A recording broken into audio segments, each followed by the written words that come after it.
For May the 30th, 2014, we welcome Dennis back. We talk about the Oculus Rift's potential use for Livestock, then we talk about what the hell is up with Pinball. Welcome to the 63rd level.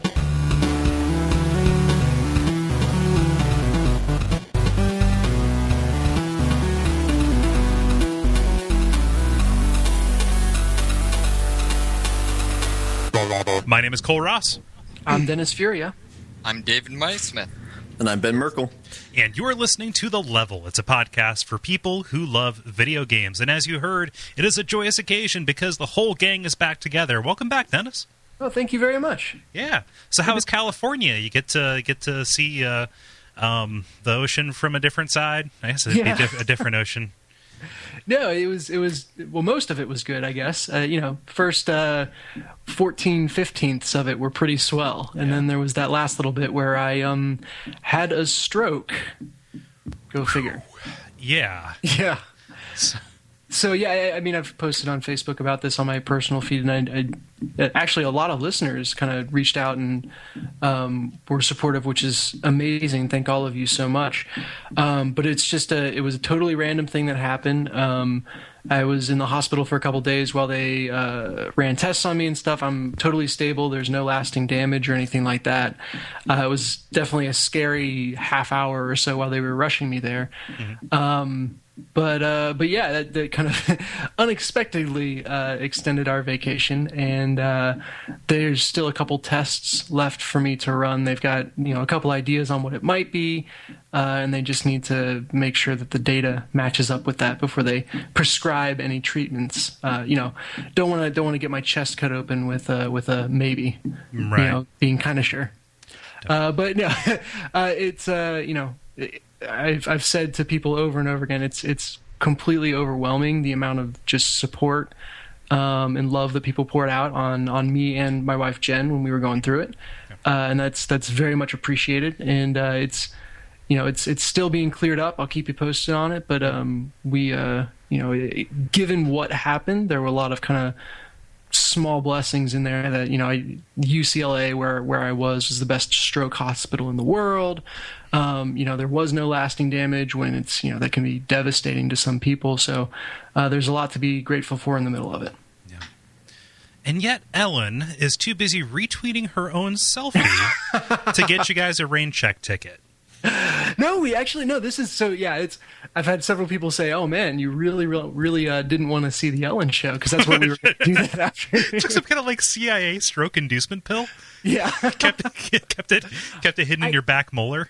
Yeah, if I ever see Ellen, I'll tell her that my take on it is that my brain was so excited that it literally could not handle it. Mm-hmm. But we've been assured that we're invited back next season, and that's through kind of the original person we went through for tickets, and no word on if there will be anything else there. But yeah, she.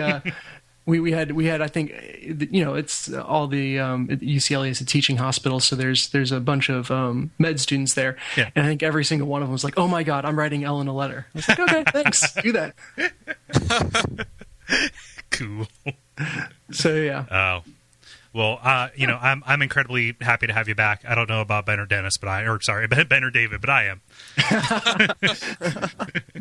Are you happy that you're back, Dennis? I actually took on the role of Dennis while you were gone. Yeah. He's the podcast Dennis.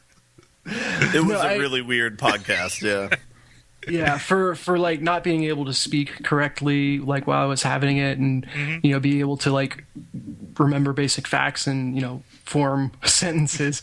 It feels really good to just be back on the air and at least my version of coherent. So I do think one of the, I don't know, this feels weird to say, but to me funnier parts of this though was when I first called you up and talked, made sure everything was all right, and said, is there anything I can do for you? And you're like, yes, whatever you do, make sure that a multiplayer question is posted.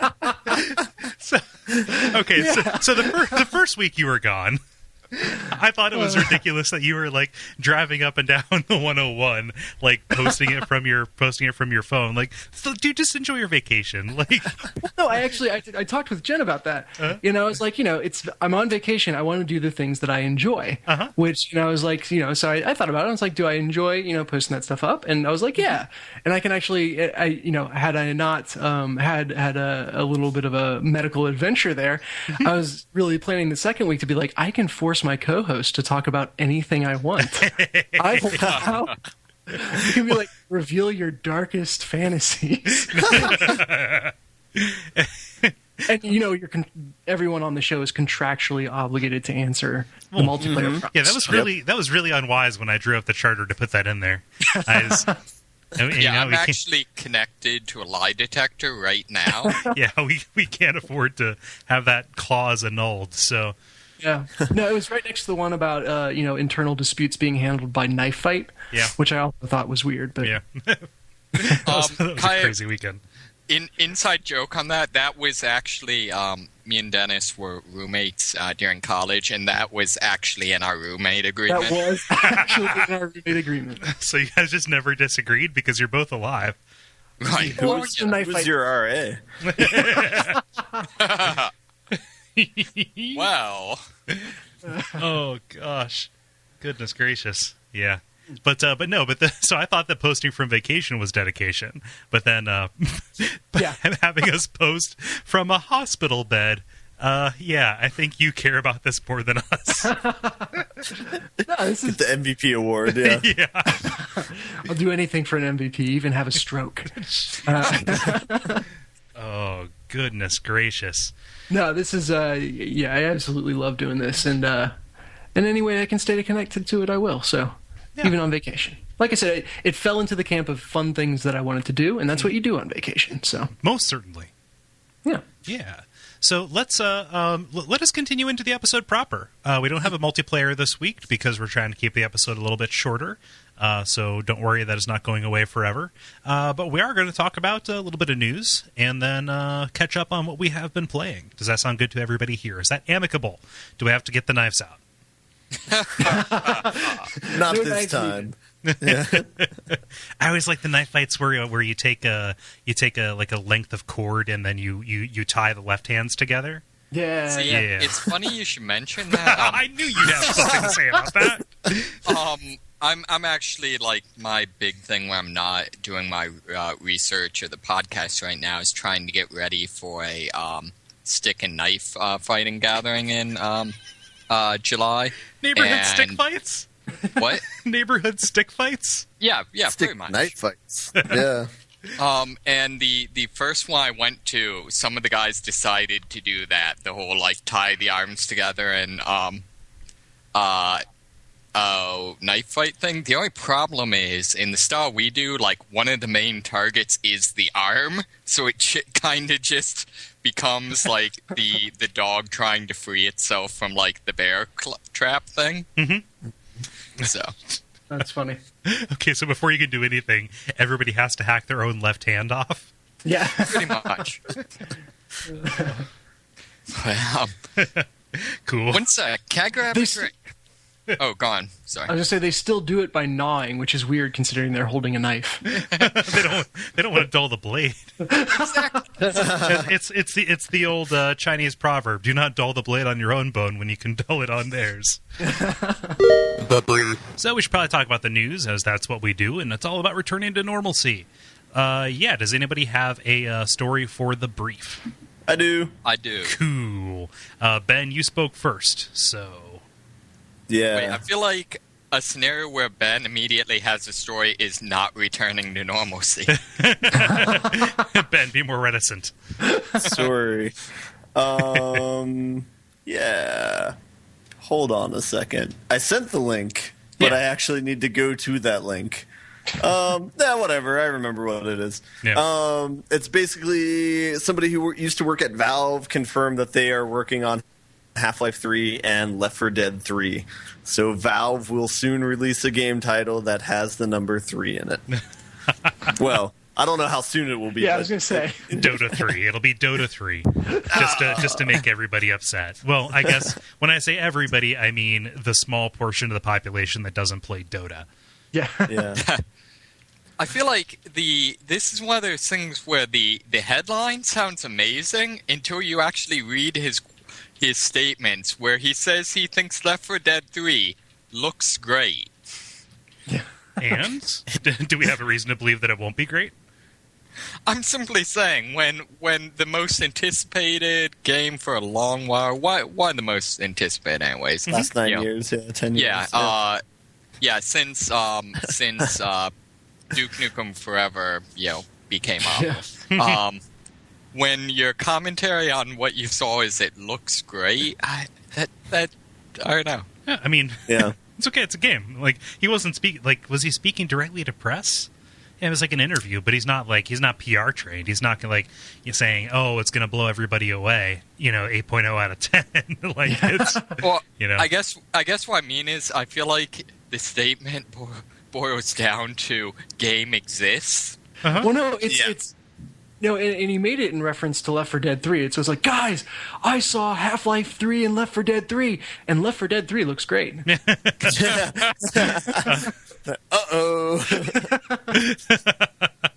Continuing into, I'll give you one of his quotes. There's like a laser sight on my head right now. I don't know if I can talk about that, to be honest. I think it's kind of public knowledge that people know that Half-Life 3 is being worked on. So him alluding to the idea of a laser sight, and also recognizing the only weapon with a laser sight in Half-Life 2 is the crossbow, the sniper crossbow that shoots molten hot rebar. Yeah. Wait, there's also the annoying like snipers that can apparently only aim in straight lines. True. Wait, can you aim in a curved line? No, I said if you're in the comic Wanted, yeah. Amen. He'll explain it. Yeah.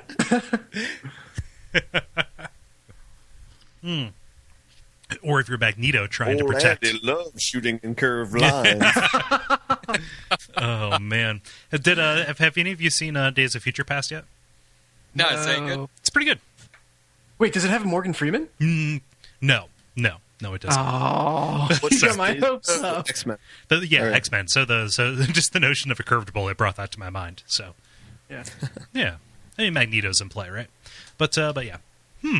Looking at this here, he continues. So, I mean, to go out on a limb, I would say, yeah, I did see some concept art for Half-Life 3. Somebody's knocking on my door right now. It seems like old news. I think everybody kind of knows it's being worked on. Yeah. What was it? There was a story a while back where we were talking about, like, hey, this popped up in some source code and, like, a picture of somebody's desk at Valve. It was an email list. Yeah, it was like an email list. I think it was T-shirts that they had made. I heard it was crop circles. Yeah, I just remember because all we talked about, I think for 7 to 10 minutes, was the idea that some people mount their monitors vertically. Oh, the heathens! That was probably my doing. Oh man! If you're an artist, there might be value to it. If you're a software engineer, no. Oh, I mean, what about the other way around, right? Wouldn't having it vertical let you see more code? Let's just do it again. I'm only speaking for people at my work. Uh-huh. It depends. Like for me, I tend to comment at the end of a line. Mm-hmm. Therefore, I have the actual line, which can take up a fair amount of space, and then my description of what it does. Mm-hmm. So I tend to do very wide coding. Okay. Yeah, and I keep my monitor vertical so I can play Galaga at a moment's notice. Right, and what I've seen people do, I've seen people either do one horizontal for that and then one vertical for reading documents. I've also seen people do both of them vertical with the stands kind of on their side in the middle in order to like minimize the gap between them. Mm-hmm. When I was taking a class in my degree, which is kind of like a radio television degree, something that one of our professors said, in the future, all monitors will be oriented vertically because think about it. If you're trying to frame somebody, you want to get their whole body, and you want it to be, it's like vertical like that.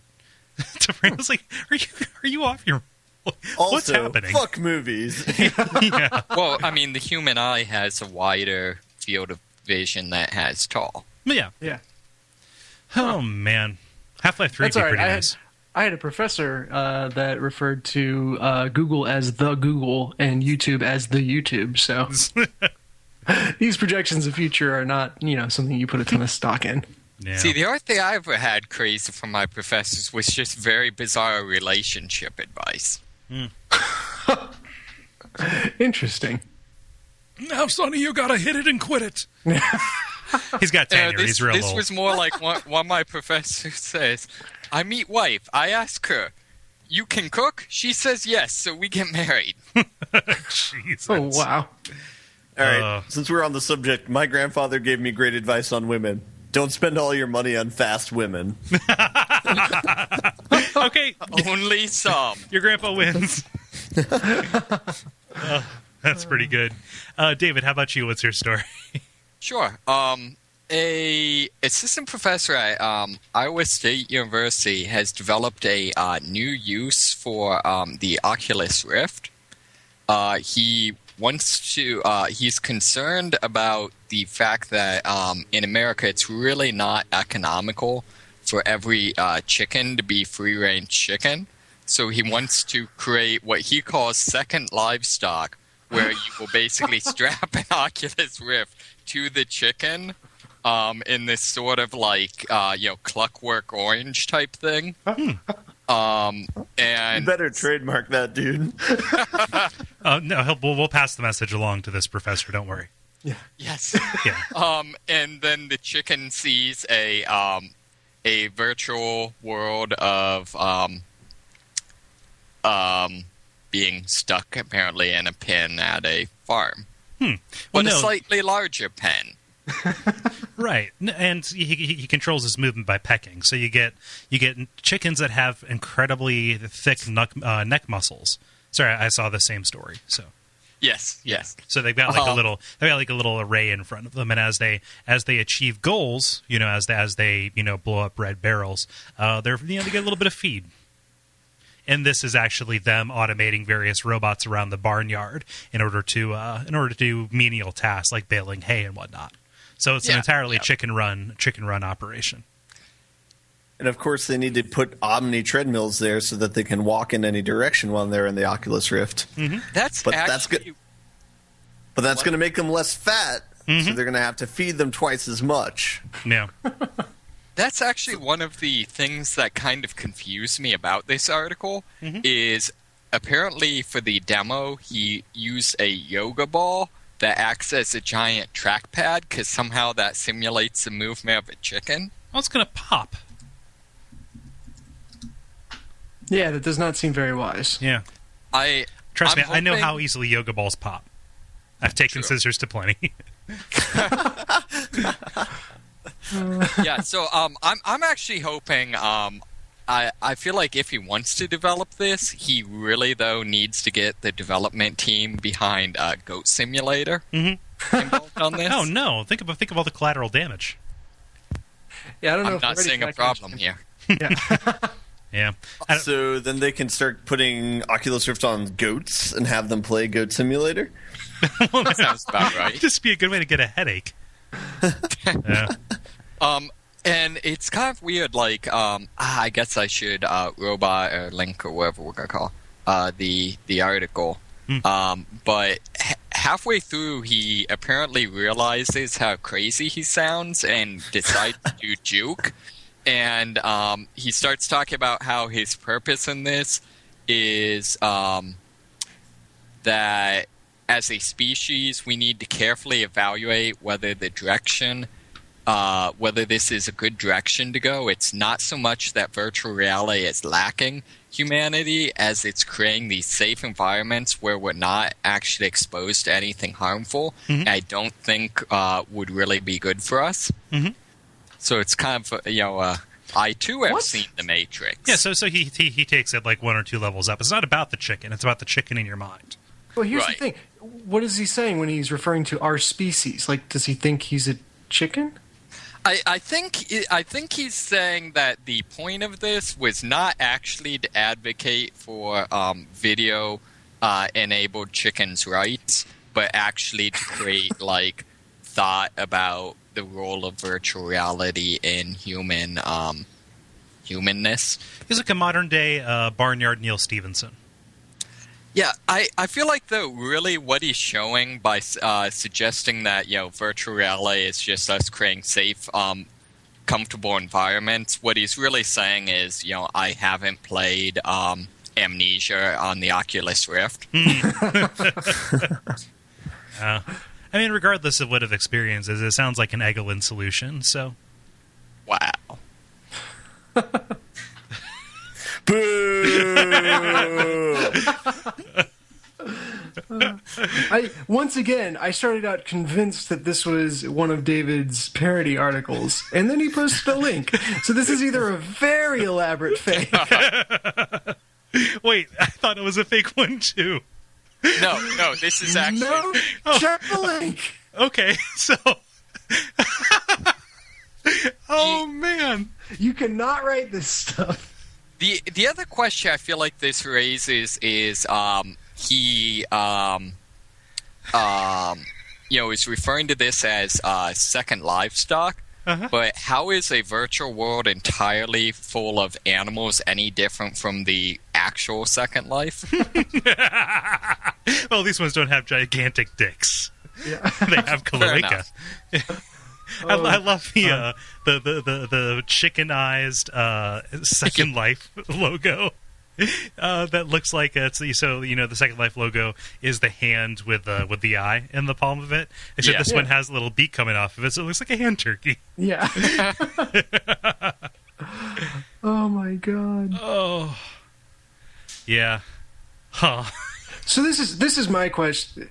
Not to naysay, because it's clearly just a wonderful idea.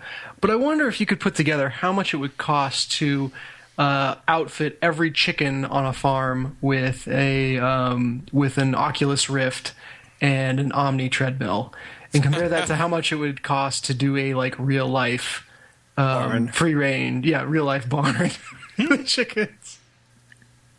It's got to be close to even. Similarly, I'm kind of liking the implications for not only will we have organic and free range, we'll have virtual organic free range. Well, I just want to meet the chicken that's gets this on and he's like, yeah, this feels about right. This seems accurate. Seems legit. I buy it. So this joke that I'm working on is entirely a dead end. So can I just tell you, kind of show you how far I got? Sure. Yeah, go ahead. These new cyberclunk novels are getting weird. So, as in cross between cyberclunk and cyberpunk. Yes. But I never really. I can't make the two ends meet. That's why I was silent for so long on this story, because I was trying to work out Hinect, and I couldn't get Omni treadmill. It's Agni treadmill or anything. Oculus Roost. Well, let me throw out my last one. I do think something I would probably pay to see is chicken plays Pokemon. Yeah, why not do it with all barnyard animals? Why leave cows out? The Oculus Rift would probably at least fit them better to start. Well, and that is one thing he actually advocates, is that in order to do this, they should make a mini Oculus Rift. Yeah, so in summary, don't go to Iowa State University. Yeah. I just love quick. that, at one point he actually says, he's talking about how, this probably wouldn't be realistic because it would be too expensive. It's yes, that's what's wrong with this suggestion. Oh, gosh. Dennis, how about you? You got a story? Yeah, it's a little more accounts and finances, but worth noting that the PS4 is already profitable for Sony, which is noteworthy because that's not usually how system launches work. Usually manufacturers sell the consoles at a loss and hope to make that up on software sales and licensing agreements and everything like that. But I think Sony said up front they were going to try to go profitable from the start, and they've accomplished that. So interesting to see, and definitely a strategy that is much more in line with what like a Nintendo would do versus kind of their more traditional competition. Yeah, Nintendo kind of takes the Apple model of let's just sell this thing at a profit to begin with. Yeah. I wonder how quickly Microsoft would have broken even on the 360 if it wasn't for the fact that all of them were made of poison and fated to die. Yeah, yeah, they were basically having to eat 2 sets of of 360s. And then all those people who bought 2 of them. So maybe that cancels it out. I'm not even sure. Yeah. I also saw a quick blurb. I didn't read into it, just the headline, but apparently they're now soon to be trying to expand to the China market. So if they've already got if they've already got their eggs in a line, I don't know. I can't do metaphors anymore.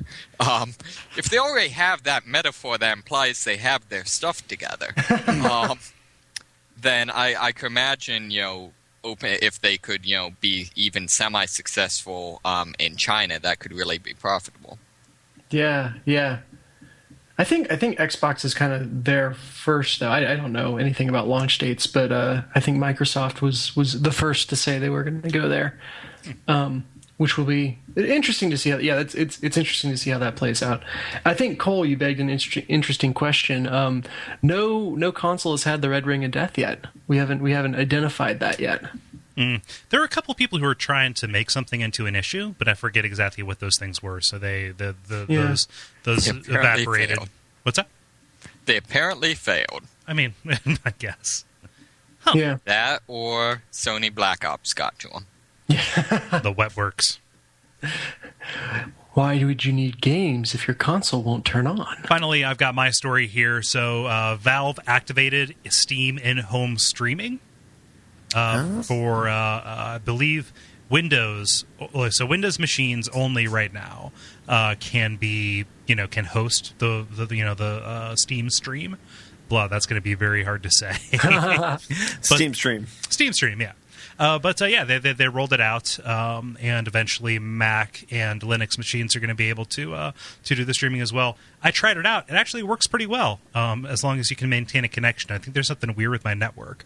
But it's pretty neat. There is, in my case, and I'm going to try and figure it out, a perceptible lag. So I was trying to play. So I've got that Windows machine out in my living room, and I've got my Mac here in my office / second bedroom. And I tried streaming from that onto my Mac, and pulled up the image just fine. There is a little bit of a perceptible lag in the mouse. So I was trying to play Gunbound, Gunpoint. There we go, Gunpoint. Which has which does not have a Mac version, and my mouse was just a couple of frames behind where I was moving it, which put me off my game a little bit. But otherwise, that might just be an entirely just a problem with the way that my computer works or my network works, and it just kind of happens to function like they say it's going to. It's kind of neat. Nice. So, like for like a turn-based strategy game or anything like that, this would be perfect. Yeah. Or even, it just depends on how finicky you are with your mouse being where you want it to be, right when you want it to be there. You don't actually need to click on things, do you? And I'm saying, this is probably, something approaching a 150 to 200 milliseconds kind of lag. So it's not it's not catastrophic. It's not catastrophic. I don't know. Some people are more sensitive to it than others, but I can totally tell. Yeah, so this is one of those things where they're like, oh my god, it works perfectly on our, supercomputers that are hard linked to each other. I really think it has more to do with network speed than that. Well, I guess the hard linked part. Yeah, what's the word for directly combining? I don't know computer stuff. I don't know. Voltronic. Yeah. Is Steam Stream the actual name for it? No, it's Steam in-home streaming is what it's called. Okay, that's much better. Yeah. If you do a horror game, it would be Steam Scream streaming. Sinful Steam Stream steals its circuits. sees this air on streams. I'll have none of this. I'm ashamed of all of you. Yeah. It does seem kind of odd that like they released this and the initial release is not on Linux/Steam OS. It's kind of crazy, but then again, my impression is that like right now their first priority is to get the Steam box to be the recipient of the streaming, which it can totally do. If my Mac can stream, can stream to a Steam box, can stream from the Windows machine, then they've met their first kind of goal, which is like, let's just get this thing happening inside a house.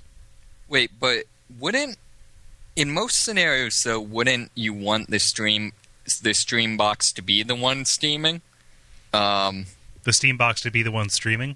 Yes. Like I said, this is going to be really hard. Yes. Yeah. I don't know. I was just saying what I thought sounded right. This will be their version of the Kinect, where they're like, hey, here's some really cool capability. We have no idea really how to use it. So if people could that's why they got it out there. They just want people could kind of get on that, use it, and figure out why it's cool and get back to us. Well, no, what's great is like it's totally game independent. In fact, I'd be curious, like, if I linked something to my Steam library from like say I bought it like an old game off of GOG, like that, like they have a much lower Mac to Windows ratio. Like there are plenty of games that I would love to be able to play at my computer, but am not able to play at my desk computer, but I'm not able to because that's a Mac. My living room computer is a Windows. I wonder if I link that into Steam, if I'm able to stream that, because really all it's doing is taking the video out of Steam and then just sending that to a different place in your house. Like right down to the point of if you pause the game in one place and go to another computer, you can pick it up right where it is. Like it's really just making your other computer the monitor for that game. They might not. Are you sure that's how they do it? I think so. Like the one requirement that the recipient computer needs to have is a graphics card that can do H.264 decompression. Okay, and that's a relatively low threshold. So the way that I'm led to believe that all of this works is that basically all of the math is being done on the server side, which would be the Windows machine that is running the game, and then the video output is being compressed into H.264 to be sent over the network, and then decompressed, de-encoded or whatever onto a different machine. So that's how you can play Dark Souls 2 on a Mac, which I could totally do like right now. That'd be interesting to know how it works, because I know Windows has a lot of tools that can do very good, like remote desktop stuff like that. They've got a lot of stuff for that, and I would think just straight up, taking pictures, I would think that'd be too slow, but I have no idea. So I think that this is some just like really, really fancy, what is it, like USSL into a machine. You can do a VPN, not a VPN, a VNC. Like I think that this is like a VNC with so little overhead. Like just it's optimized for trying to get it as close to frame perfect as possible. And then that might make sense why it's currently Windows only. And I think that as they just have to build this into the Steam client in such a way that it remains lightweight. Yeah. I know it's exciting. It's an exciting time. I long for the day when you can just have one box in your house that does everything, and then everything else is just kind of the head for that. I just long for the day of the headless box, man. Yeah. No, I still say I will say the next generation is truly arrived when I don't have to plug stuff in anymore. So you can give it to me all in the same box. That's great. I want to be able to set that box down next to any TV or monitor and have it just kind of sync up versus, connecting all the wires. Good luck with that. I just ordered a Belkin Thunderbolt dock for my laptop here. That sounds like something out of Star Trek. It's pretty cool. So it is basically the idea is when I get home and when I set down my computer to turn it on, I have to plug in. Let me see here: 1, 2, 3, 4, 5. I have to plug in 5 things in order to make it like do everything it needs to do.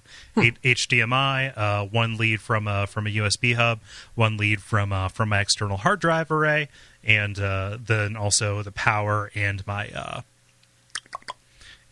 audio. Right, and so what this is, it's a little aluminum box that it takes a Thunderbolt, which is what newer Macs use for really fast data transfer, and it has all those ports connected to it. So you just plug all that stuff into this dock thing, and then when I get home and set down my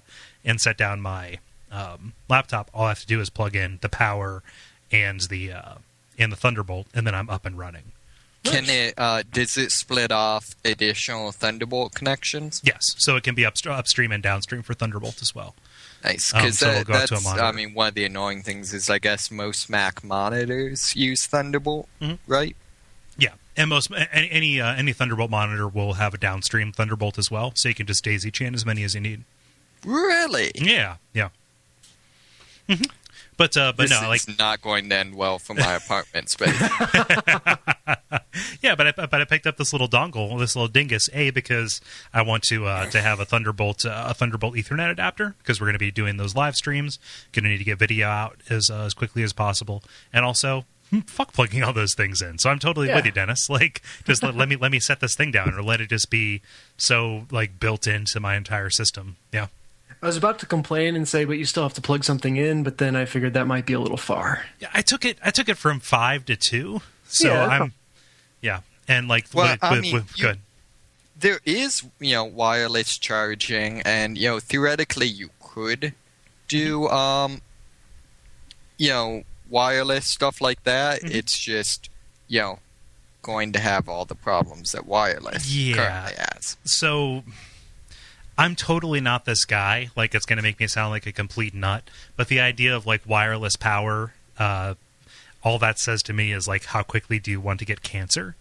And, like, I totally recognize, the amount of cosmic radiation we are buffeted with every single day is far more significant than even the Wi-Fi that is, streaming from, 6 feet away from my junk. It's also non-ionizing radiation. Yeah. So I recognize that. However, there is something a little spooky about the idea of, like, I just set this thing on here, and this cord where if I put it in my mouth it would kill me. Now that's just in the air around me. Just like you get those intrusive thoughts, right? You just think, like, as you're plugging in your cell phone for that, like, if I put that in my mouth, I would die. If I put that in my mouth, like, no, don't do that. It's gonna look, damn it. Okay. No, that. Oh man, I realize how bad that sounds. No, you can just get those every once in a while. Just kind of like, if I did that thing and it really sucked, wouldn't it? That sounds like a Fox News 9 story. Find out how teenagers are killing themselves with a new trend called cording. Cording. They said he wanted to join the cloud. Man, that sounds like a terrible alarmist sci-fi kind of thing. Like, just teenage death cults. Like, we're all joining the cloud. Snapchatting their junk just means cutting their junk off. Oh God! What? I'm sending my junk into the cloud. I Snapchatted my junk. Also, it's not attached to me when I Snapchatted it. Oh, heavy man. emphasis on the snap. Yeah. Snap. Yeah, you just freeze it with an ice cube and then smack it with a hammer. I have a parting question for this story that we might still be talking about. Yeah. Which game was it that had the short swords shortages? Dark Souls, I think. Is that Dark Souls 2? Yeah. All right. So if that's on the Steam stream, you can have a Steam stream of short sword shortages. Just saying. Steam stream, short sworded stream. Yeah. Oh man. She streams Steam streams by the seashore. Yeah, Sure. Want to make sure you get a good deal though, because you don't want to get reamed on the Steam stream of the short sword shortages. Good God. Now we're just making rhymes. The grind. So people have been playing games. People be all about playing them games, right? Yeah. Yeah. Dennis, you've been away for long. Do you have games to talk about? Oh man, yeah. So the one I won't call it an upside, but definitely the major way I filled my time while I was in the hospital waiting for my next test was on the Vita. So I put in a ton of time playing Vita games. Video games. Yes. Vitamin video games. Yeah, so I'll talk you through those if you don't mind. Regale us with tales. Yeah. I think I mentioned the last time I was actually on the show. Thanks for having me back, by the way, guys.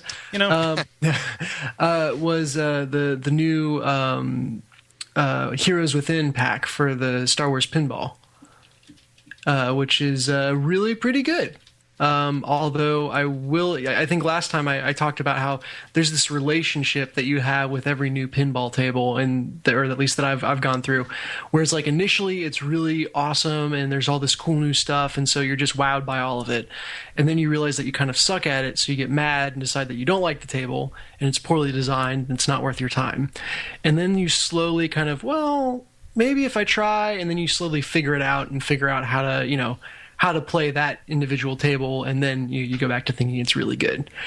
And for 3 of the 4 new tables in the pack, that is absolutely true. And I successfully got through while I was in the hospital the this is awesome, this sucks, and back to the this is awesome stage. Mm-hmm. So that's the Han Solo table, it replaces traditional like missions with just different multi-ball modes, which is really cool. You have to shoot first. No, there's literally a hand shot first mode, and it is amazing. So like it's actually kind of cool. They've got like a line of targets, like a shooting gallery that's on like a rotating rack at the very back of the table, and you have to turn a wheel to rotate them into position to shoot, and then hit a ramp to shoot them. And if you hit all of them, you can get Greedo to pop up, and then you shoot him, and literally there's just this big screen that says Greedo Han shot first. So I was pleased to see that. The other table that's good is the droids table. So that's C-3PO and R2-D2, and it's set on the back of the Sandcrawler, and that's just got a bunch of a lot of ramp shooting is kind of the focus there, which is cool. And the missions are less time based and more kind of just more difficult objectives versus placing a time limit on it, which is good. Then the other one, there's, like I said, 3 that were good. Let me think here. The one that's bad is the Heroes of the Force table, which is just they tried to cram too many ideas into a table, and it just really, really feels like they rushed it out and didn't give it the level of polish that it should have gotten. So just, it's really difficult to start missions, which usually, that's the central thing you're trying to do on a pinball table, and they just made it way too difficult. The kind of side outs are way too thirsty, so it's really easy to lose your ball in a way that you just can't really control. And then they've got all these little features here and there that feel just really half-baked and not very well developed. So that's sad to see, and it's one of those things where I kept on going back to it.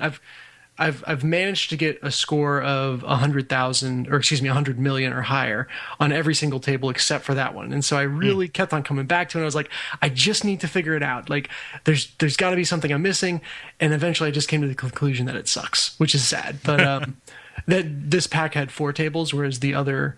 The original and the first expansion had 3, so I'll accept one kind of dud of a table in the 3. Oh, and then the final good table is one that's just themed after A New Hope. So it's kind of playing through all the different parts of the movie in order, which is cool. So do you have to do the whole like bump the table thing? Is that a thing? Yeah, you can, and it's really funny because one of the places that Jen and I stopped when we were in San Francisco was a pinball arcade, and I found myself actually like bumping the table from what I had learned playing the fake pinball games on the Vita, which was really, really weird because that's never something I would have thought to do on my own. But there's just the left stick, if you nudge it in a certain direction, will bump the table. And really the only thing that I use it for is if it goes down kind of the side pocket for an automatic out. Sometimes if you bump it at the right time, it'll knock it out of that. Otherwise, I've never used it to like do any big adjustments. It's mostly just to avoid the outs. Hey, Dennis, I'm going to ask you a question, and Yeah. this will sound like basic first principles, Yeah. but I would like you to take maybe a couple sentences and answer it for me, just because I feel like this is an area where I'm lacking as a person. So, Sure. Pinball, what the fuck? Because Discuss.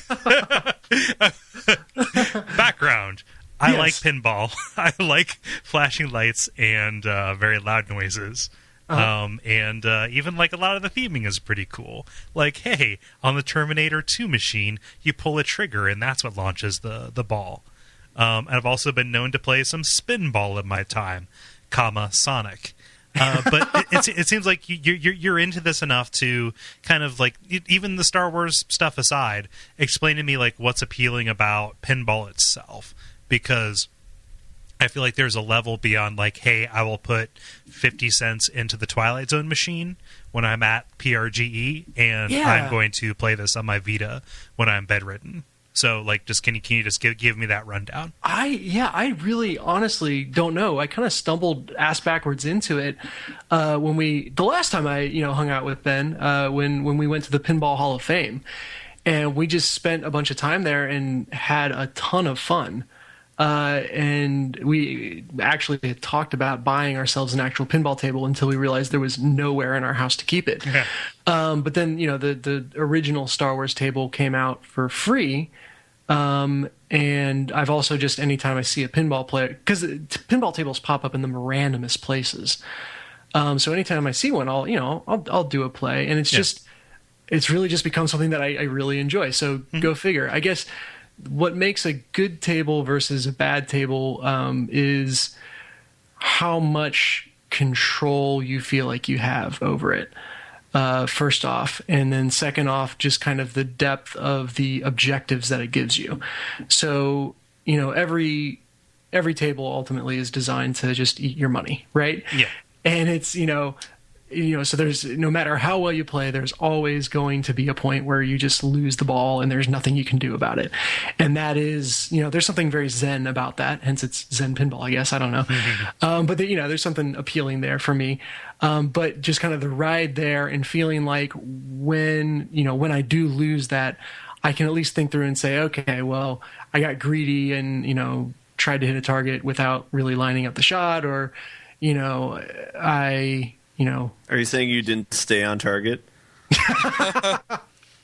Yeah, I mean, I guess I haven't talked that much about, well, I feel like I've talked plenty about pinball on the show. I don't know what verbs to use around pinball. I flipped too aggressively.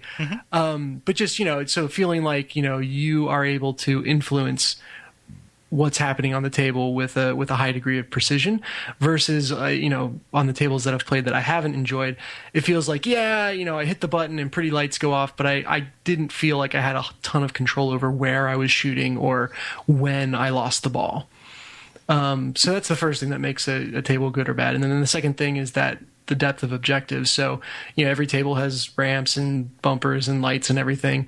But the good tables I've found kind of have a really intuitive and coherent way to kind of activate the special modes and activate the missions and everything like that, where you kind of understand, okay, if I hit this ramp 3 times, it opens up that I have to hit in a certain amount of time, which I can then do X, which leads to Y, and it all just flows together. Whereas bad tables will, they might have different elements, but it doesn't feel like they build on one another. They just kind of sit next to each other. So the old pinball for Windows, that used to come with it, was that a good table or It's a a bad fucking masterwork. Space And Cadet Pinball. I rue every day that I'm not able to play it. I wonder, man, yeah. have they ever made a physical? That has to be something somebody's made. Oh man, A I hope physical so. Space Cadet Pinball. That'd be amazing.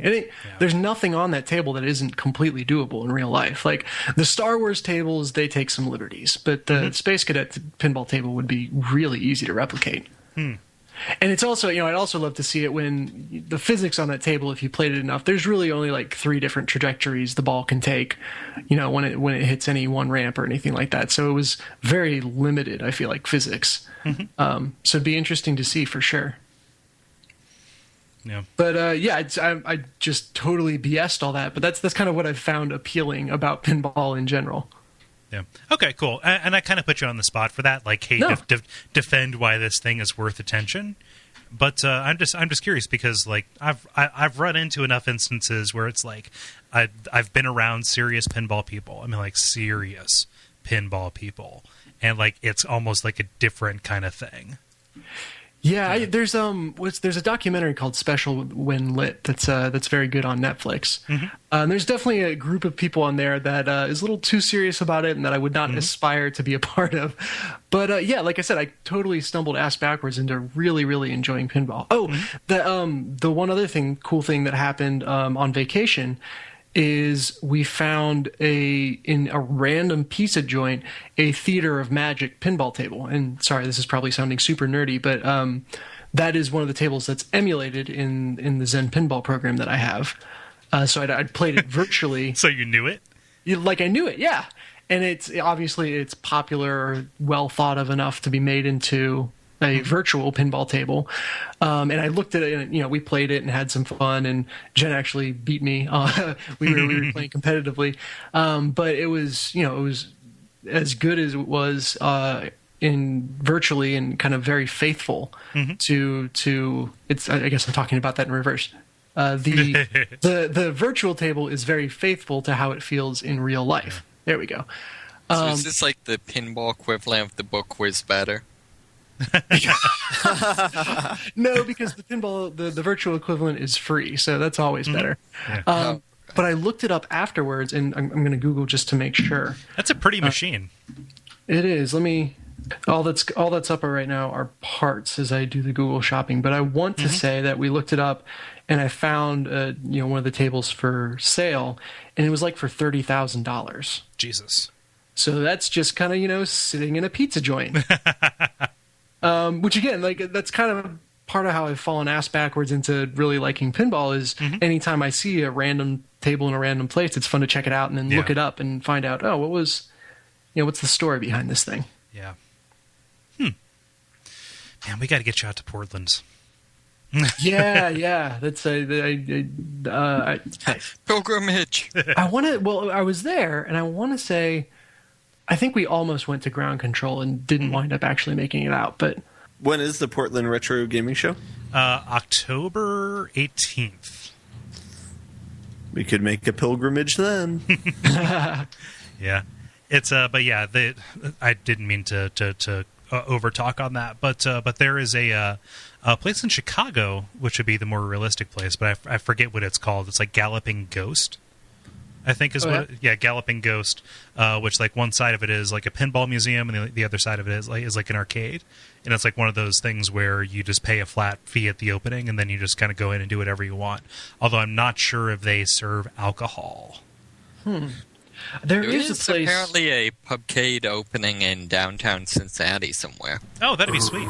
Nice. Yeah, I want to say out in one of the malls surrounding Cincinnati, there is also an arcade with some pinball tables. So I've looked into going there. Hey, so I'm sorry. This is pinballs are video games, right? Yeah, I think it totally counts. I mean, yeah. Pinballs are video games in the same way that Johann Sebastian Joust is a video game. Oh, I need to. So, we're going to be playing that at the office on Wednesday night. Oh, nice. Dude. Yeah. Keep the fire department on speed dial. I could see that getting pretty intense. The fire department is one floor above us, so. Or at least the fire department training place. That's funny. Yeah. I think people can triangulate where my office is now, so I guess good. It'll either be the shortest fire ever or the most ironic fire ever. This isn't a drill. Our elevator is complete horseshit garbage, and we always joke like, well, at least if we get stuck, which has happened before. I've been stuck in it 2 times. The fire department is always right there to get us out. Oh no!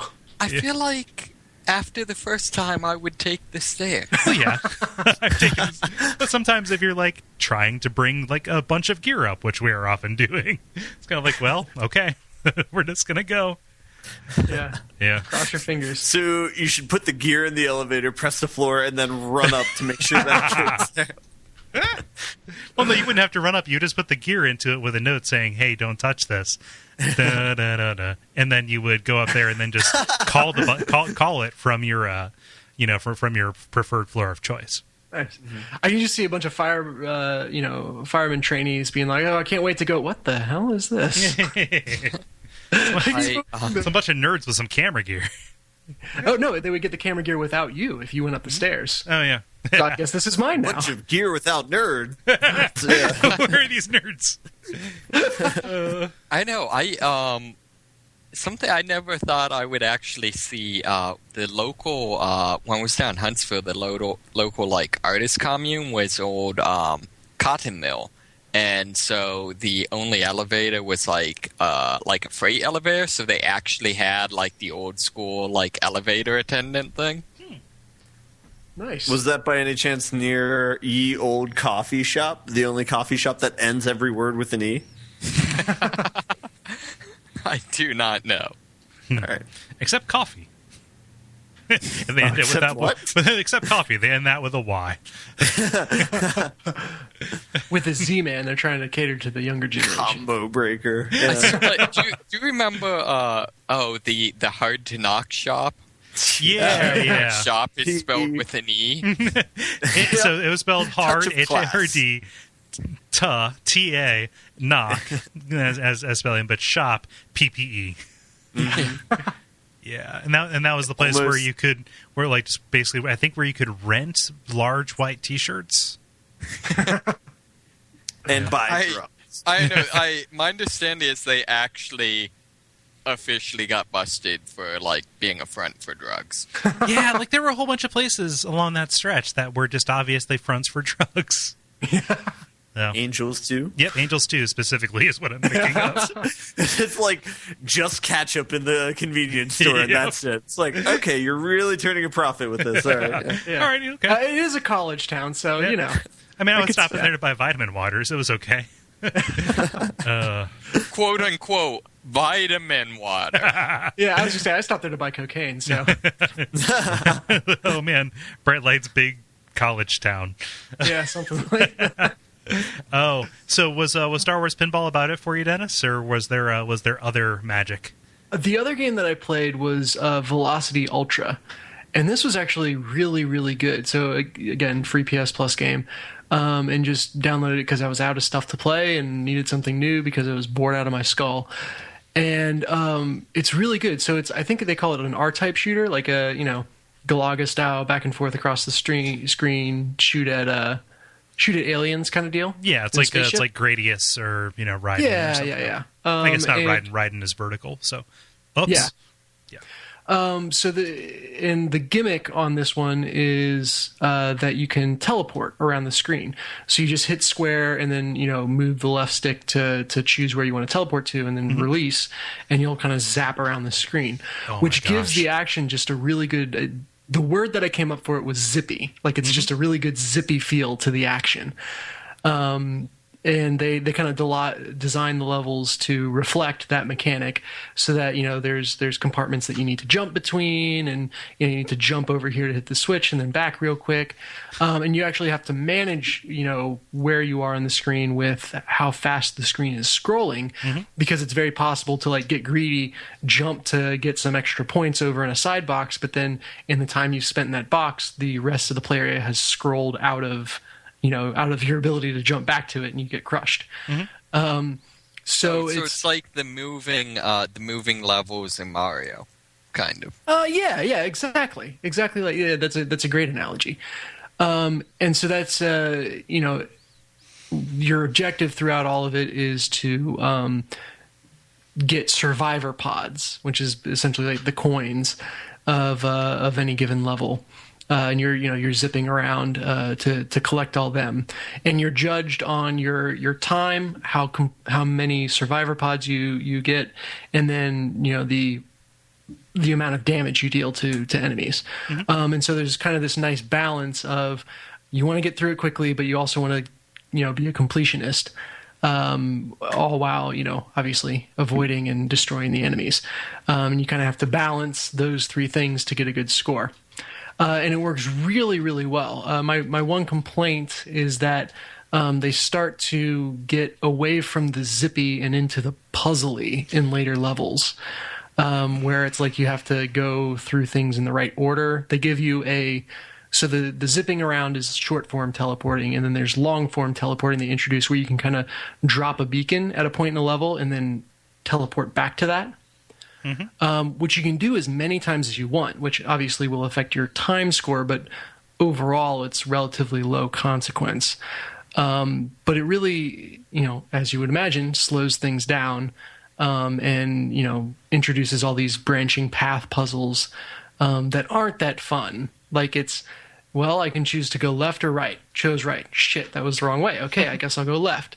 Now I can go left or right. I'll go left this time. Well, shit, that was the wrong way. Okay, I'll go, and there's not a lot of fun in that. But its core kind of zip around the screen, teleport, and shoot mechanics are a lot of fun.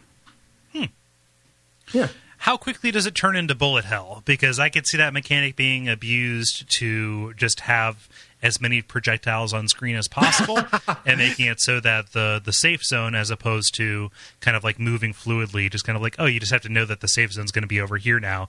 Better warp to it, or too bad, so sad. Yeah, well, there's definitely it's spikes. So there's it's actually surprisingly light on enemies most of the time. So you'll face enemies in small waves, but very rarely does it get to the point where it just fills up the screen with fire. A lot more emphasis is placed on the zipping around.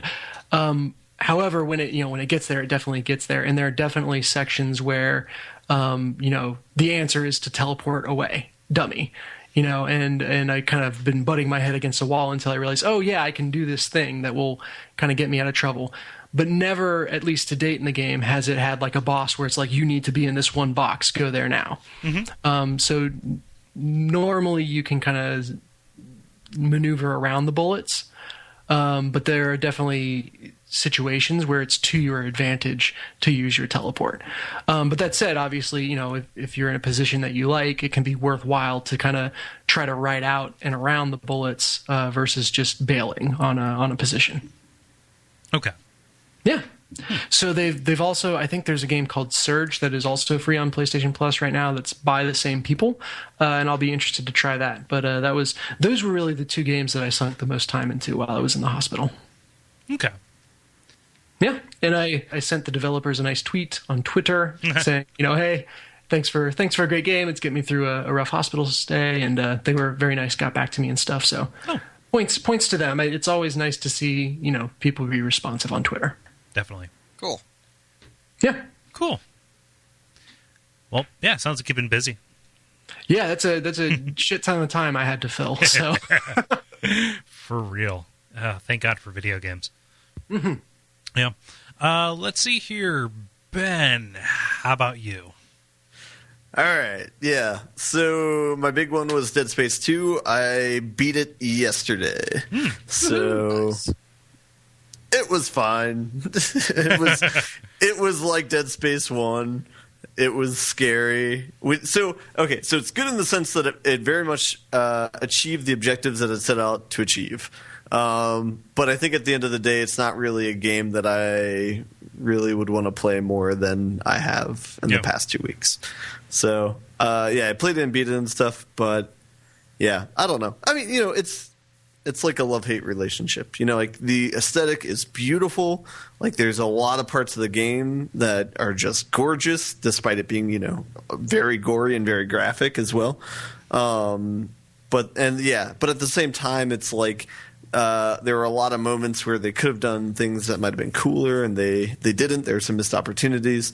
There's definitely a lot of repetition. There's definitely kind of some mistakes as far as what it's preparing you to do, as far as when you level up and kind of juking what they were foreshadowing.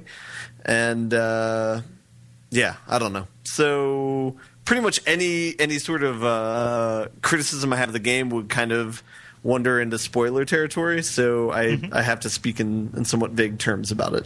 Yeah. So, I mean, like, yeah. what did you think of the last act? Yeah, so I know last week you prefaced it with saying the second half was better than the first half, or it got better. Mm-hmm. That might be the case. I don't know. It's like, I don't know. I played it, I guess, kind of quickly, so I don't know. It kind of seemed relatively the same for me. There was like one glimmer of hope towards the end where I thought it was going to do something cool, and it kind of didn't. But there was a nice part at the end, though. Nemesis? No, that I was not so happy about because I do not think they had properly motivated you to use stasis at all before that point, and then it became quite critical for you to have the stasis ability. Yeah, that's a really weird. That's a really hard thing to like lean on. That would be like if in BioShock they really didn't encourage you to use like the ice plasmid, and then like one of the final bosses would require it. Yeah, exactly. Yeah, or all of a sudden the bees became really critical. Doesn't require you to use the ice plasmid. Right. But it'd be like that's the point. Yeah, if they're I'm sorry. I'm following now. Yeah, it'd be like if their next to final boss or final encounter required profligate use of it. So like if you'd been playing through using stasis like as a means of crowd control, it would have been perfectly fine. However, because there are so many valid ways to play, you know, that them railroading you into this thing that you might not have been prepared for statistically from a character knowledge, you know, point of view, even more so than like a player knowledge point of view, then that I could see where that would be really, really lame and would not ring true. And then you had played the first one. Dead Space, right? Mm-hmm. Yes. So there are enemies in that absolutely require you to use stasis. So it's a little, maybe this is a little metagame, but do you think you maybe should have known better because the last game kind of put you in that place? Had I not played it 8 years ago, maybe. Yeah. But I'm trying to think which enemies were that. Was that for the first one? I feel like spoilers are probably lifted on the first one, but if you haven't played that, I guess skip ahead. But are you talking about the creatures that are covered in black goo that move very quickly? Yeah. So I don't remember if it was black goo or like blue electricity, but they were kind of normal enemies, but that were like caffeinated. Yeah, that moved very quickly. Right. So you first had to hit him with stasis. Okay, so those enemies are not in the game at all, you know? Huh. Yeah, in Dead Space 2 at least. So interesting. Yeah, no, so I still feel like that if that was a critical skill, then they should have foreshadowed that, I think, to some degree. But at least in combat, because there are places where you have to use it for like navigation. Sure, yeah. But I feel like it very much falls in those lines. Like in the original game, that the stasis is for puzzle solving and my guns are for shooting, and they kind of don't intersect unless you're in a real tight spot. Yeah. So I don't know. Some other pet peeves I had is like so in this one, I don't know if they had this in the first one or not, but each of the suits that you wear have a individualized perk. So, like, one might be you get a discount at a store. One might be that your stasis is better. And they do a good job about stacking some of the perks of the suits. Like, I think it's like like their damage effectiveness is stacked or whatever. But those perks don't translate. So, like, if you change suits, you lose the perk that you had before, which I was kind of disappointed by, I guess. Since they said that one of the things remained the same, but the other did not. So, I don't know.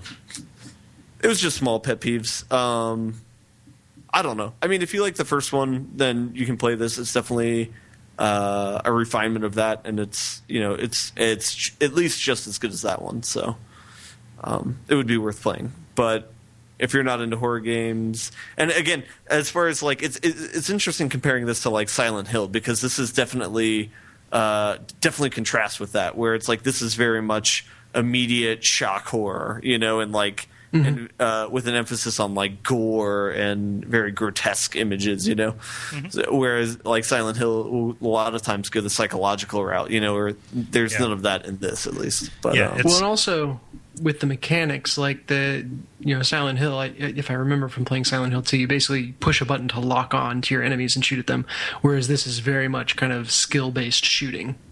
Yeah. Like this is more about like tension and hold your breath as you hope that you make these 3 charges that you have in your plasma cutter count. Yeah. And so it's a little bit, it's more Resident Evil 4 in its own way, which is, it's incredibly stressful because you kind of have to be on and engaged. Whereas I think it's like if you took the dog part of the Maze Garden and stretched that out for an entire game. That's what this game is like. Yeah. We're saying, oh shit, every minute. Yep. So was the third one well received? It wasn't, but I kind of suspect that it might actually be good. Or that it might be worth a chance at looking at. So pretty much everyone gave it a bad review except for Polygon, which gave it like a 9.7 or something. Or it gave it like a really absurdly high review, but like everywhere else gave it like a 7 or a 6. So which 7 is the Shangri-La Valley of survival horror games. Like 7 is where those comfortably rest at. So that's part of the reason why I feel like, hey, that might actually be worth looking at. See, I guess I didn't realize these were survival horror games. I thought they're kind of just action games that happen to have some horror. I mean, like on the spectrum, they lean more closely to horror than just regular action. But yeah, or more towards action than just straight up horror. Go ahead, Ben. There's no like deeper. I mean, there's a story to it or whatever, but there's no like deeper narrative. It's very much just like a fun house. You walk 3 feet, something pops out at you, you kill it. You walk another 10 feet, and then something else pops out. At Wait. What fun house do you go to? I murder. Well, ones that don't last because I murder everybody in there. No, I don't know. Yeah. Like it's just because it lacks kind of like the symbolism or the psychological aspect doesn't mean it's not. Yeah.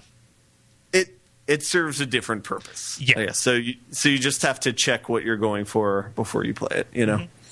So yeah. So I mean that's why I don't really begrudge it too much, is because it very much achieves what it sets out to do. So from that standard, it's a pretty solid game. Mm-hmm. But I think my issue with it is I would rather not play a game that terrifies me every minute. So yeah. Well, I'm happy you saw through to the end though, because I feel like it does tell a really good story. Like I like the story of Dead Space 2 especially more than Dead Space 1. Mm-hmm. Yeah. You sound so disappointed. After the podcast, I will share 2 grievances I have with this that are also giveaway parts of the story. So okay, cool. So yeah, I'll make a note for that. Put a button in that. Yeah. Okay. So we'll have a little bit of a Dead Space 2 spoiler sesh after the credits. Yeah. Okay. Man, you play anything else? I started Alpha Protocol, but that will be for something else. So yes, it will. Well, I mean, we can say that, or you can just go back and listen to podcasts from a year ago. So either way, something like that. Yeah. No. So Ben will be joining us on the Watch Out for Fireballs extrasode, where we are talking with Chris Avallone, one of the lead designers and writers on Alpha Protocol, to just ask some questions. And so it's man, that is a good game, dog. That is so good. I'm so sorry that you recommended it so highly, and I just kind of like sat on it. I bought it, but I sat on it. It's all right. We'll discuss it more in fervor tomorrow. Yeah. But yeah. This will be the 3rd time that Chris is on the show, right? Second, he did Fallout 2, the episode for Fallout 2. So maybe. Go ahead. Dennis brought this up. Watch Out for Fireballs is a retro games podcast, correct? Yes. All right. Alpha Protocol is not exactly a retro game, right? Alpha Protocol is part of the Wolf Initiative, the Watch Out for Lens Flare series that was funded by our Kickstarter. Yeah. So, right. we are redefining what retro is. Full stop. All right. No, but it's the new retro. Yeah. Like just now, some games from early on in the Xbox 360 run are kind of fair game, but we try and run the gamut. Mm-hmm. Yeah. Mm-hmm. All right, cool. Retro's what you make of it. Oh, speaking of, while we're announcing things, I didn't talk about it today, but I started playing BioShock Infinite in preparation for that episode. Oh, yeah. Ooh. How long do we have? I still need to force myself to play through BioShock. I penciled it in for the end of June, just because of my schedule. Yeah, let's try and stick to that. I have a copy of BioShock staring me in the face right now. Yeah. So that'll be what I start after tomorrow. Cool. Nice. It is really profound to me the degree to which I don't want to play BioShock. But just because of fear? Or? I just, I know. I feel like the first one, at least for me, did not age well. Have you played great. it before? This is part of the problem. I've played about halfway through. And I don't know. I feel like there's nothing in it that would make me ever want to replay it.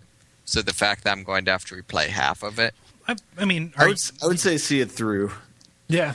That's a game where the second half is better than the first half, I think. Okay. Mm-hmm. Okay. That's an interesting statement. But would you disagree? No, I wouldn't disagree. It's just not what people usually say.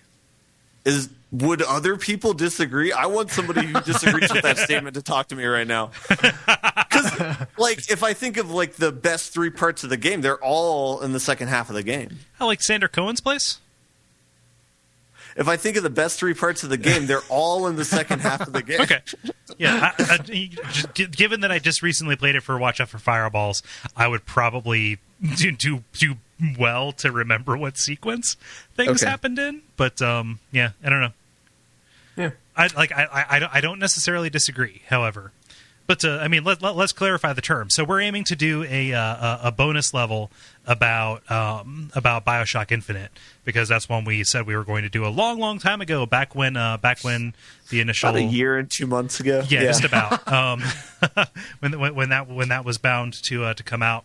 Man, we should probably talk about if we're going to do Burial at Sea as well. See, and that's the thing is my understanding. Initially, my understanding was that the two worlds were completely separate. Now, my understanding is that at least in some. Finish that sentence. Let's just, not say anything like that. Yeah. But so just to clarify, any playing of the old games is purely extracurricular on your guys' part, because the topic of this episode is going to be BioShock Infinite itself. Yes. Having played the Infinite, though, I think it would behoove everybody to play the first one as well. I mean, it seems like a good idea in general as a person who plays games to be literate in that, but but not necessarily the second. Well, no, I've heard really good things about the second, and the second one's fine, but you don't need to do it for the podcast. Yeah. So, yeah. So the one thing I'll say is the number of times I've tried to aim down the sights and fired a plasmid instead is infuriating. Yeah. So maybe that's just because I need to be playing on computer instead of PS3. But what does Infinite have aim down the sights? Yeah. Okay. Yeah. Okay. I was gonna say I thought it did. But that's getting into bonus level territory. Just about, yeah. So we're shooting to do that around the end of June. We'll see if we stick to it. I don't know. We may or may not do a bonus level sometime or not sometime around June. That is or is not around BioShock Infinite. David, what you been playing? I've not been playing a great deal, actually. I'm kind of in between games right now. I've continued to be playing Fallen London, but that's really kind of a slow burn. Mm-hmm. And I've kept on playing Fistful of Frags. Yep. Fistful of That's like in itself a tongue twister. Mm-hmm. But, Dennis seemed confused, so why don't you give a brief recap of what that is? It's basically a Wild West deathmatch game. It's a free. Originally, it was a Steam mod. Now it's standalone, still free, and it trades on like the crazy mechanics of like old school weapons, and in particular, everything tends to be very inaccurate and slow rates of fire, slow reloads. Gotcha. Okay. So it's still a great game, although I will say, I don't know, like, I don't know if it's just been kind of like I've been in a string of bad games, but I feel like I'm seeing much more where there's some issues with its balancing. Okay.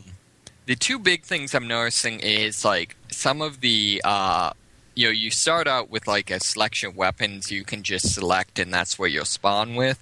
And then there's chests around that reset periodically that, are of a certain rarity, and basically that gives you higher tier weapons. And I would say, like, I feel like they trade a little bit too highly on, like, some of the higher tier weapons are just, like, overtly much more powerful. Huh. So, like, a revolver, a standard revolver would, say, take, like, 2 to 3 shots, maybe 2 to 3 body shots to kill someone, whereas, like, the most powerful revolver one-shots you. Huh. So it's just things where, like, it can create a lot of situations where, like, you can't win a scenario because you'll just round the corner and immediately get dropped. So it encourages people to kind of ambush others. Yeah. Well, and then the other thing I've found is my weapon of choice is the sawed-off shotgun, which is a lot of fun, and I can understand why it's the way it is, because kind of its big stick is it's you don't have to follow the normal rules of the game because there is no inaccuracy when you're firing a cone, therefore feel free to, like, run around at full speed. But the problem is it's a double barrel and you need 3 shots to reliably kill someone, so you just can't reliably take someone out. Gotcha. Okay. So it's just stuff like that where it's still a good game. It's just I feel like it needs a little bit of polish in terms of, like, bringing everything up together.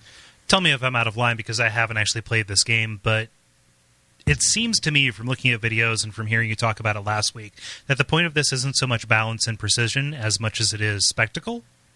Yeah, and there's definitely that, and, like, I will say, actually, I should probably back up and say, like, there's very legitimately a degree to which I'm, quote-unquote, playing it wrong, in that you get a certain number of points based on when you make a kill based on what weapon you use, with less lower quality weapons, less effective weapons giving you more points, whereas I'm playing it pretty much ignoring that, and I only care about getting kills. Mm-hmm. So, like, I guess that is fair, that there's a certain degree to which maybe the balance would be better if if you cared about the score.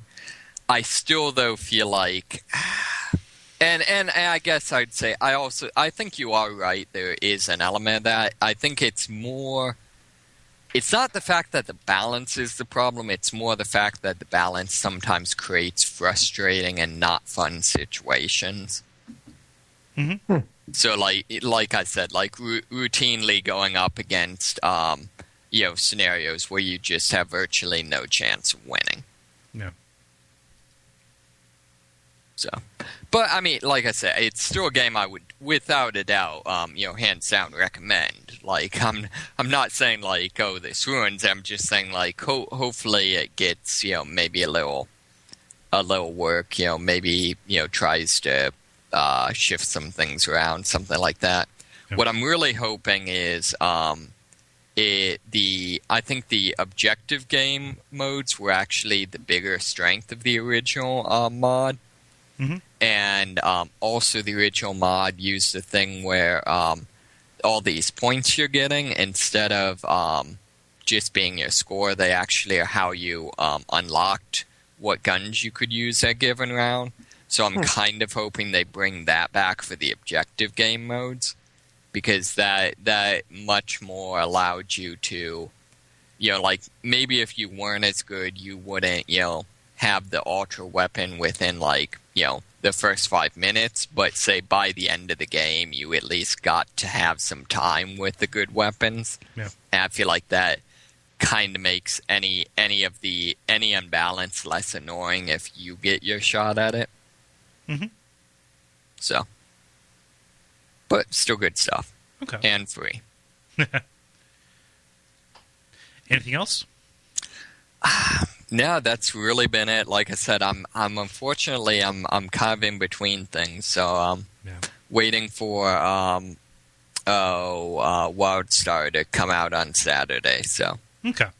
Mm-hmm. Yeah. So, being that this was a holiday weekend, I sat down and was like, I'm going to play a game for the show. And I proceeded to play a game that I can't talk about in any substance. Oh, no. Yep. Walking Dead season 2, episode 3. Oh. It's like, well, I could talk about how difficult it was to make the choice between... Oh, well... Shit. Well, tell me this. Are there buttons? There are buttons. Are there characters? Oh, yeah, lots of characters. Lots of good characters. I like So the characters. really, do we need another? Does it need a sequel? The first was pretty good. It had both buttons and characters. Plenty of buttons and characters. Yeah, why? If it ain't broke, don't fix it. Yeah, but have buttons and characters. 7.5 out of 10. Oh man, so I feel like just a little like an asshole for that. Does it still have the insanely short period of time to make decisions? I mean, it depends on the decision. Can you read all the options before the time expires? Yeah. Okay. I mean, unless it explicitly doesn't want you to. Like, if it, and that's something that they're getting more comfortable doing. Just kind of like, we'll give you the illusion of a choice, because that's all you ever really had to begin with. So take your time. We'll give you the illusion of a choice, and we're going to put you in situations where, like, we're going to force the timer to run out, or we're going to make this impossible just to kind of, like, get you stressed out. And so, as a work of kind of like manipulating your emotions and bringing you along for the ride and making you wonder what's going to happen from beat to beat, it still continues to be really successful. Which, obviously, I think that's why season 1 stuck out in our heads as much as it did. Just because it does that. It kind of feels like the season has found its footing. I didn't have too many grievous concerns with episodes 1 or 2, but this, this definitely brings, the stakes up, right? Well, I definitely remember you complaining for episode 1 that, it's a new season, you get a whole bunch of new characters, and you just know in the back of your mind that, 90% of them are going to be dead relatively quickly.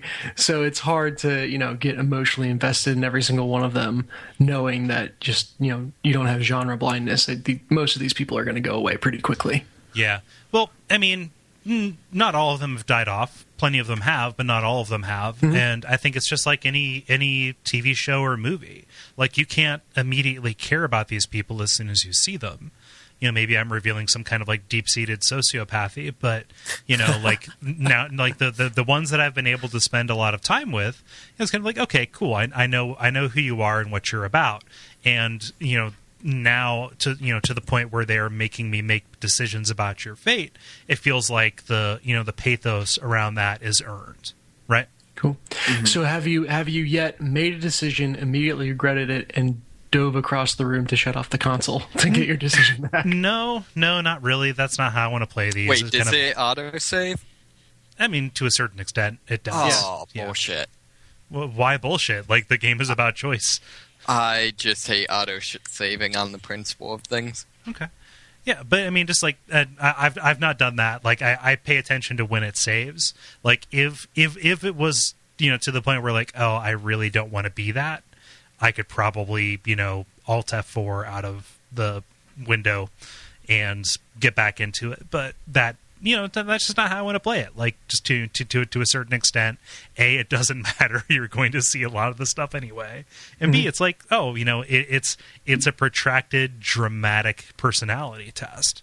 And so, like, to like even further to that point, you're making decisions with incomplete information. And so if you're, making a decision, seeing an unfavorable outcome and going back to it and making the different one, then, well, you're kind of playing against the actual game itself. You're playing with the box and not the game, right? No, the one time I did that was I accidentally hit the wrong button for what I meant to hit. And so just the immediately regretting it was seeing the character say something that was a total dick thing to say and like completely against what I was trying to do. And be like, oh, shit, and booting out and starting over from a little bit before. But I made all the same decisions up to that point and then, changed the one thing that was an honest mistake to begin with. Yeah. Cool. I'm glad you're enjoying it. Yeah, it's good. It was a nice little reprieve yesterday. I've continued playing Rocksmith, but that's not too terribly surprising. I only bring it up to say they put out a cake pack. Ooh. I don't like a lot of Cake's music, but there are a couple of songs that are real nifty on guitar, so I got The Distance and Short Skirt, Long Jacket, and they're all really catchy and really easy to play. So I felt comfortable dropping some money on those to get those charts and be like, yeah, I totally know these songs, and it's fun to see a number go up when I play them. Yeah. Cake generally has some pretty good bass lines, so I might have to look into that for myself. Yeah. It's check out The Distance. That has a great bass line on it. Yeah. And then I also picked up Pumped Up Kicks by Foster the People, which wasn't as interesting as I expected it to be, but oh well. But I could go for some cake. Nobody say it, because I'm going to just fucking fly off the handle and disconnect everybody. Oh. Okay, cool. All right, we're agreed. Just the knowing. Yeah. Lies. And everyone's disconnected. But yeah. Other than that, I've been playing some Waxworks for Hexcrank, but boy, is that a fucking slog. That is so bad. But like it's interesting enough that it warrants continuing to play, but it is a drain on my patience. Ooh. Really, I thought that was supposed to be one of the better of like that era of like. Isn't that one of the weird, like almost like pseudo turn-based? Yeah, it is. Except the combat's kind of some bullshit that really just depends on you mashing your mouse button, like pressing, like clicking in different areas of the screen does different kinds of attacks. But I've not found any rhyme or reason as to what's more successful. Yeah, that and like I like walking around and making a map. Like making maps is fun. However, like the design of these areas seems to be so arbitrary as to defy that. And I shit you not. Sorry to talk like a bro there, but I'm really serious. At least in the pyramid level, which is where I'm still stuck at, there are traps that consist of a 1 pixel wide line across the screen that you have to like recognize when you're in a space with one of them, and then press a special button. However, there are 1 pixel line that pretty much exactly blends in. So, like, if you're just walking down a hallway and you forget that it's, 5 steps down and not 4 steps down or 6 steps down, then you just get a little overly graphic, overly gory, death scene. Are these supposed to be like trip lines? Yeah. Wait. What does the Waxworks have to do with a pyramid? Well, no, just like you're going to your uncle's Waxworks, and there's a curse in your family that they're always going to be twins, and one of them is evil, and this he has this Waxworks, but it connects back to these ancient eras of your family, and like you're transported there, and you are one of the twins going after the other twin. So yeah, does the other twin have a goatee? I have no idea. I haven't encountered the other twin yet because it's fucking impossible. Do you? I really hope they M. Night Shyamalan it, and you're the evil twin. Spoiler alert, I've looked at this plot synopses, and yes, that is totally the case. Oh no! So you do have a goatee. Yeah. Wait, how do you actually, like... how do you even do that, though? Like, do they force you to do evil things? No. I think that it just turns out that so like one of the chapters is you are in Victorian England trying to stop Jack the Ripper. I'm not quite sure how they make that to be the case, where you're Jack the Ripper and not the person who's going around killing people.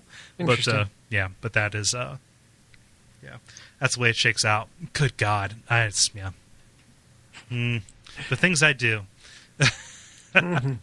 See, I feel like you should just, like, if any of these turn out to be awful, just kick them out to abject suffering and do, like, 2 stones with 1 bird.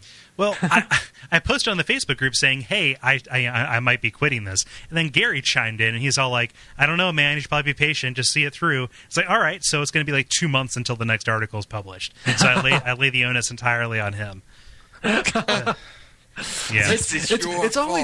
It's always that level of produce, like, oh, okay, yeah, I guess you can quit if you want. It's like, okay, I must finish it now. It's like, well, yeah, because fuck you. Yeah. Man, oh man. Oh, you're gonna do that? Okay. Yeah. Don't even affect that tone of voice, because it really actually just makes me super angry. Oh. If I ever need Cole to Hulk out, now I've got it. Yeah. Other than that, I've been just doing stuff for other shows. The Dolphin emulator on on Windows and Mac, like to play GameCube and Wii games. Totally legit. Like, it's pretty good. What is this? I'm really disappointed that this was not a piece of software that lets you emulate it. on the Oculus, like it's the new it's the new Echo the Dolphin simulator. Yeah.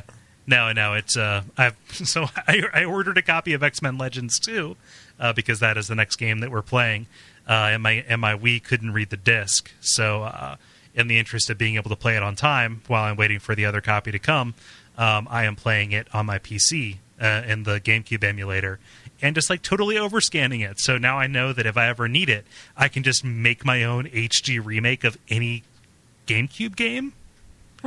Yeah. Nice. Yeah. And that's about it.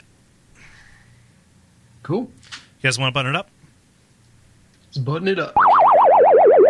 The credit. That was level number 63. Thank you, everybody, for joining us. Thank you, Dennis, for joining us again. Yeah, yes, for getting back home safely. We are happy to do it. We're all very happy to have you back. Mm-hmm. Yeah. So, I'm going to keep the admin stuff kind of short. You can check us out. We're on Facebook at facebook.com/thelevelpodcast. We put up the multiplayer questions usually on there. That is our listener interaction time. And it's usually a good time. And usually on Tuesday afternoons. We're recording at a weird time today, so that's why that didn't happen. But, we're alive and we're good. Other than that, leave us a rating or review on iTunes, and if you want to support the network monetarily, go to Duckfeed.tv/tipjar. Check out our Patreon campaign, where you can pledge to donate a certain amount per month, or just buy something from our Amazon link, also on that same page, and we get a little kickback every time you do that. Cool, guys. So I have been Cole Ross, at Cole Ross on Twitter. I've been Dennis Furia, at DFuria on Twitter. I've been David Mysmith at Mysmith777 on Twitter. I've been Merkel at Merkelizer on Twitter. And until next time, I would recommend send Dennis a nice little word. Welcome him back to the show. And also, Snapchat my junk.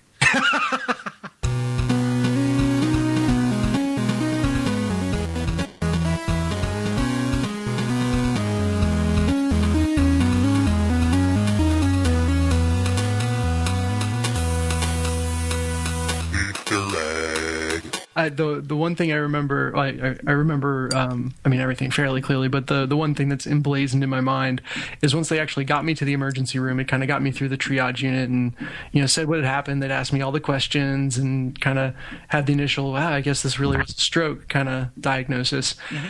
And they were going to put me in a room until I could have the test that I needed.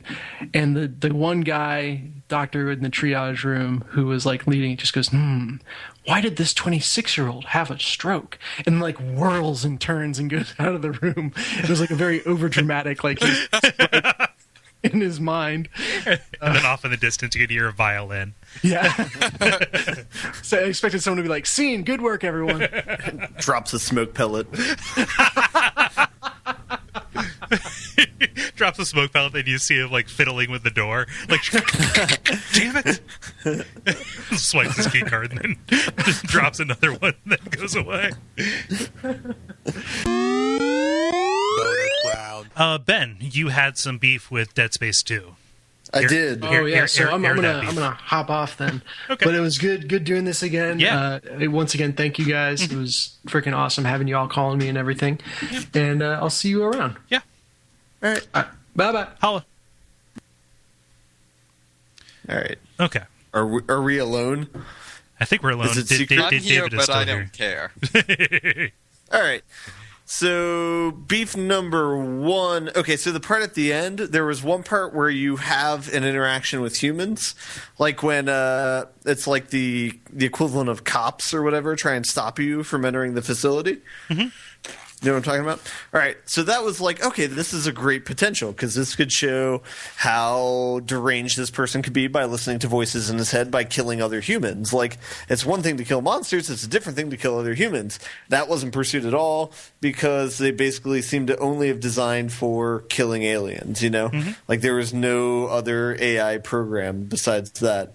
And so it was disappointing to like first see the other humans be like, all right, this might be a matchup or whatever. I might need to like sneak around them. But instead of just being, I sneak around them, unplug the power, let the aliens in, then I'm just going to fight more aliens, you know? Yeah, so there's a missed opportunity to explore like the ethics of that.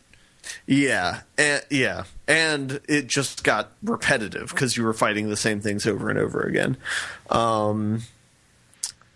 Yeah, that was the main one. Yeah, because I thought it had potential as far as like taking on the dude, even though like the bad guy, the quote unquote bad guy, I don't even know. Do you even kill him? Yeah, you do kill him at the end anyway. Yeah.